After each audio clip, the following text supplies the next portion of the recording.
Hello friends, the purpose of this video is to give a basic idea of how the events and delegates work in the C# code. So like in object-oriented programming, the events and delegates play an important role in development, right? So object-oriented programming will help you to make your code in a structured way, and it will help you to reuse the code very much.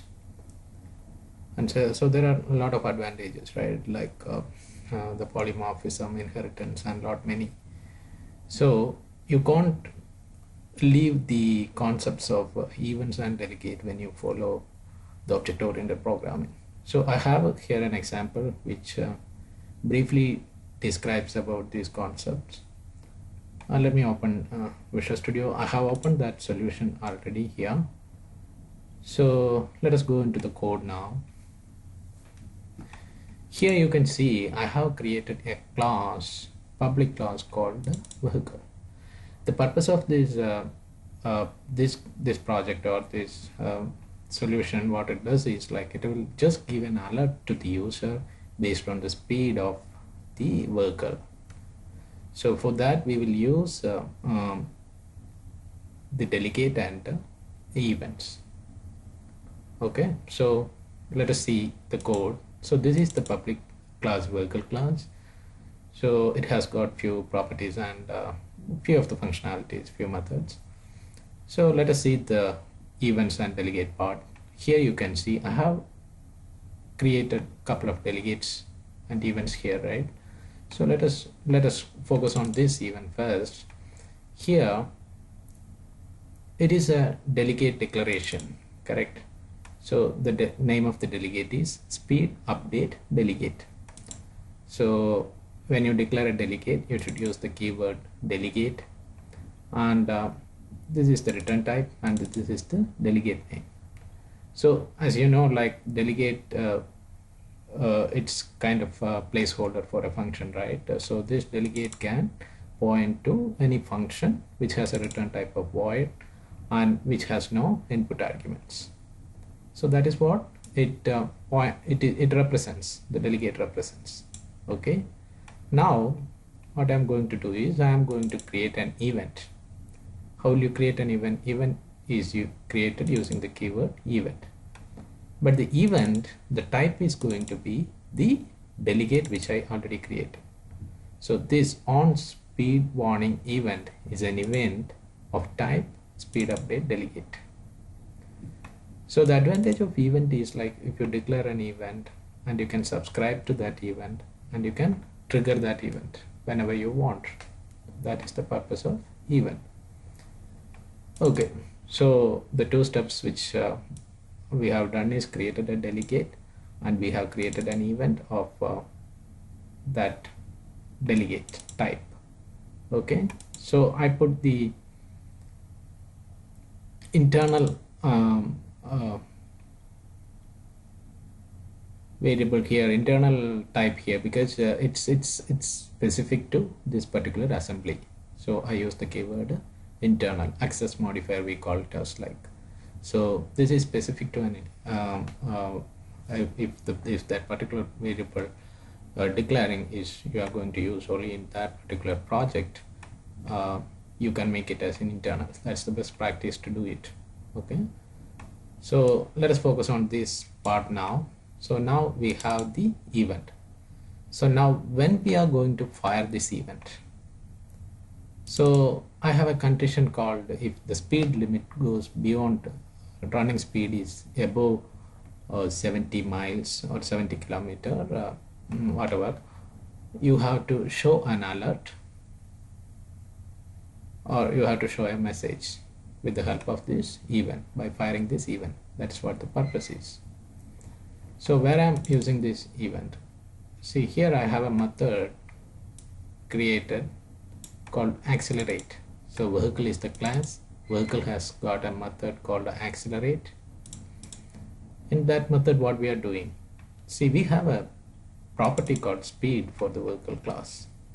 So in that accelerate method what we are doing is we will check for the internal variable like speed, right? Speed value is above 70 and this particular event is not null, then we will trigger that event.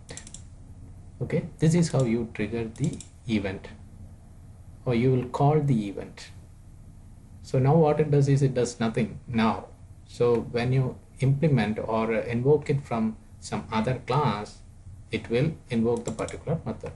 So this event can point to any method of return type void, and there is no parameter. So what happens here is I'm going to the main form. So this is the form where I am trying to invoke that method. So here you can see I have a this is a placeholder for, or just the text box where you get the speed input value, and if the value is above 70 you should get a message. So what I'm doing in the motorcycle form, here I'm creating an instance of our vehicle class. Okay, so and here what it does is when I invoke this form, there itself I am we have this event declared with this form, right? With this class we have this event. So here I am assigning that event. Here you can see. So when you do that, you have to point to a function of return type void and no input parameters. So here you can see I'm pointing this to event, to a function which has got a return type of void and there is no input parameters. Okay, so this function should be invoked when you fire this event. That is what it means. Okay, so we have the vehicle motorcycle object created of type vehicle class, and we have the event associated with the vehicle class, and we are pointing that event to a particular method. So whenever that event is called, that will automatically point to this function. That is what the purpose of this event is. Okay, so here what I'm doing, I'm doing the button click, right? So here I'm getting the speed property from the text box. From here we are providing a speed, and I'm getting that value in the speed property. And after that what I did is I'm calling the accelerate method. Accelerate method is a method of vehicle class, right? So here you can see there is a accelerate method. There what we are doing is we are checking the speed value.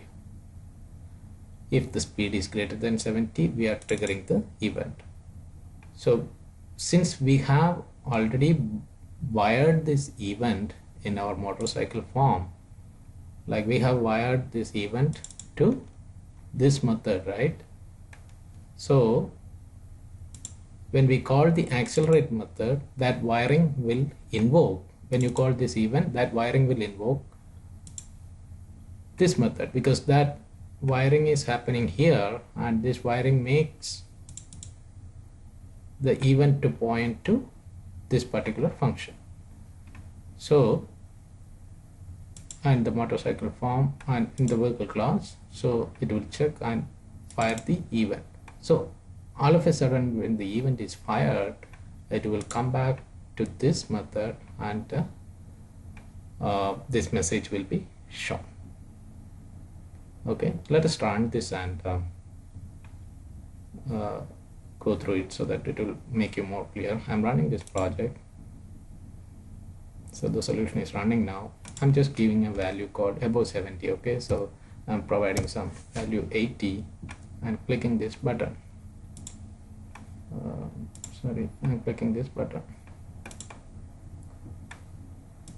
Let us run first and see what it says. See, the speed exceeds 70. Now we can see the message here, right? So if you give some value below 70, you won't see any message. Okay, so now let us track this. So what we are doing here we are clicking the button. So as soon as you click the button, this is what is getting invoked, right? So let us trace the code through. We'll put some breakpoints and go through the code so that we will understand how it works. Okay, I have provided a value of 75 and I'm clicking the button. So now the button click event is coming.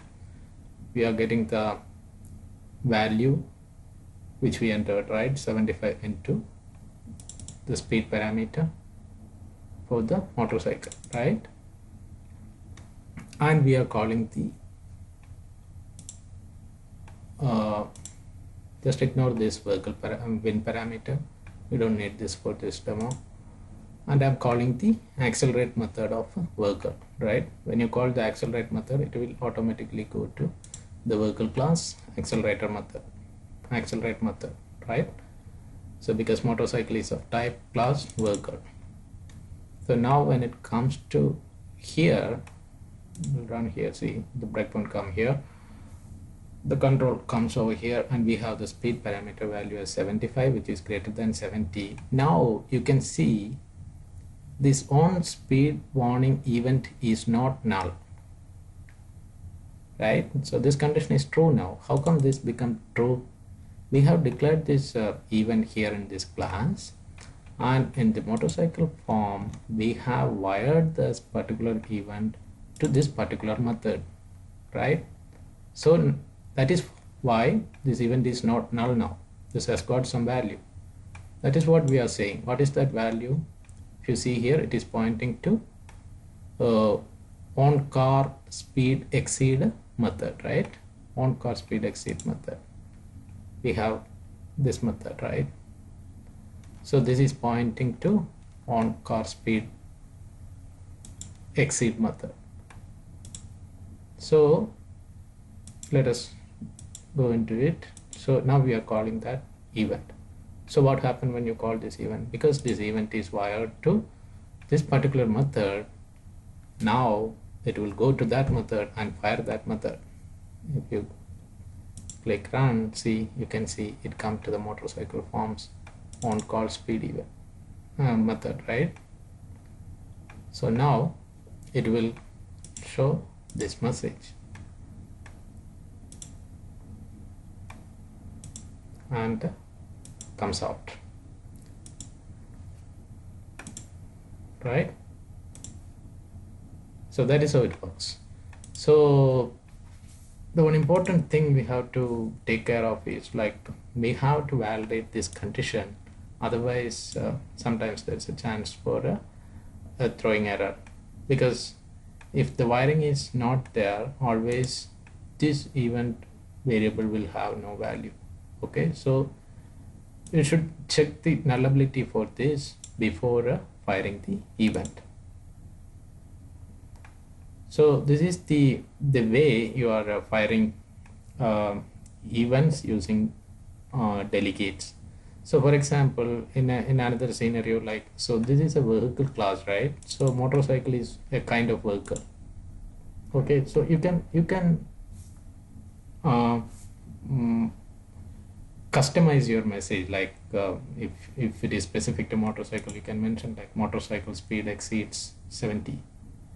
If you have some other class called some car,